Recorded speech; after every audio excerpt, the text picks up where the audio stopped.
हज़रत सैयदना मौलाना जलालुद्दीन रूमी रहमतुल्लाह अलैह मसनवी शरीफ में फरमाते हैं,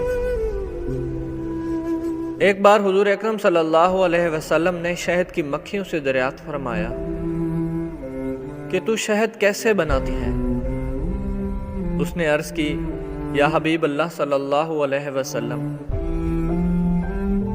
हम चमन में जाकर हर किस्म के फूलों का रस चूसती हैं, फिर वो रस अपने मुंह में लिए हुए अपने छत्तों में आ जाती हैं और वहां उगल देती हैं।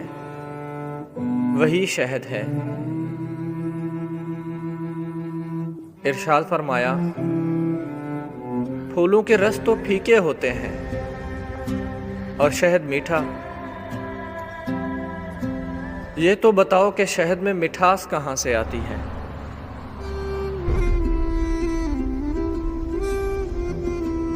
मक्खी ने अर्ज की, हमें कुदरत ने सिखा दिया है कि चमन से छत्ते तक रास्ते भर आप सल्लल्लाहु अलैहि वसल्लम पर दुरूद शरीफ पढ़ती हुई आती हैं।